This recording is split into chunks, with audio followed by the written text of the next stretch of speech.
Hi guys, so we are at page 284.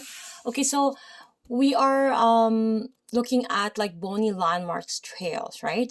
Again, these are just, you know, suggestions how you can access. Like what's important is knowing all of these, so either way you won't get lost, right? Um because again, this you can access it different many ways if it's really accessible, right? Because there are bony landmarks that are really inaccessible for us. Well, for this, to be honest, it's very we really don't have any access, right? That you need another schooling for this, at least another 6 months to a year of specializing to be able to have access to those areas. Okay, so we're gonna be doing trail A, which is the solo pass. Okay, so due to the pelvis multifaceted shape and proximity to sensitive areas, so palpating your partner's pelvic region might challenge you initially. Okay, so trail 1 is designed to give you an opportunity to access your own pelvic region first. Okay, it's really important that you do it on your own first before you start, you're doing on your client. It's like practicing, right?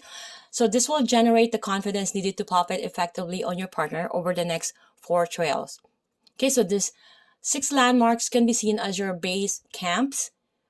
They're clearly accessible and will lead you to the other landmarks of the pelvis. Okay, so trail 1. Okay, so we have the ASIS, right? And then B, we have the iliac crest, right? This is iliac crest, okay? And okay, yeah, and then C, we have the posterior superior iliac spine, PSIS. Yes, okay. And then D, we have the pubic crest. And then D, we have the ischial tuberosity. And we have the greater trochanter of the femur. Okay? And then we have here trail 2. Okay, so we have the iliac avenue. It travels along the superior aspect of the pelvis on the ilium. Okay, so from A, we have the anterior superior iliac spine, ASIS, sorry. And we're going to the AIIS, the inferior. And then we go to iliac crest. And then we go to the fossa, right? And then we go to the posterior superior iliac spine, PSIS. Okay? And this is at the back, usually, the PSIS. Are we looking at the back? Okay, so just keep in mind that posterior is in posterior. You know that when you're oh gosh, there's 2 indentation. That's the PSIS. The gluteal area. I will show you later on, but there's 2 indentation. Then you'll know that that's the PSIS.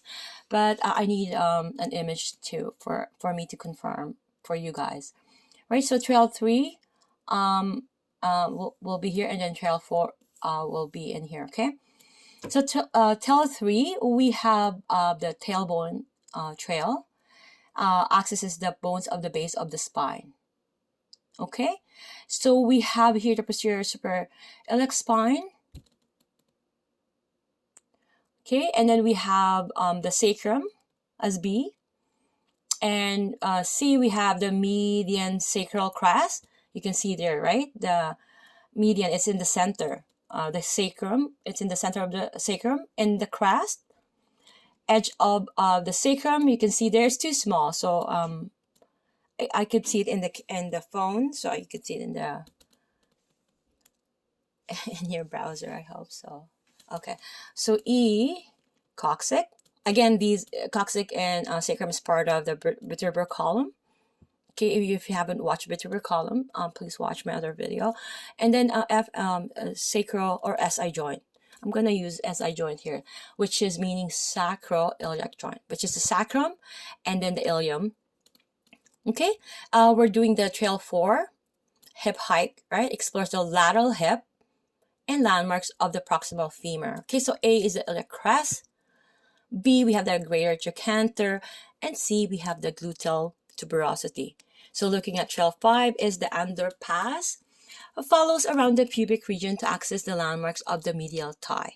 So A, you from the umbilicus, that's the belly button, then B, pubic crest and tubercles, and C, superior ramus of the pubis, and inferior ramus of the pubis and ramus of the ischium as D, and of course the ischial tuberosity. Okay, see you guys on page 285.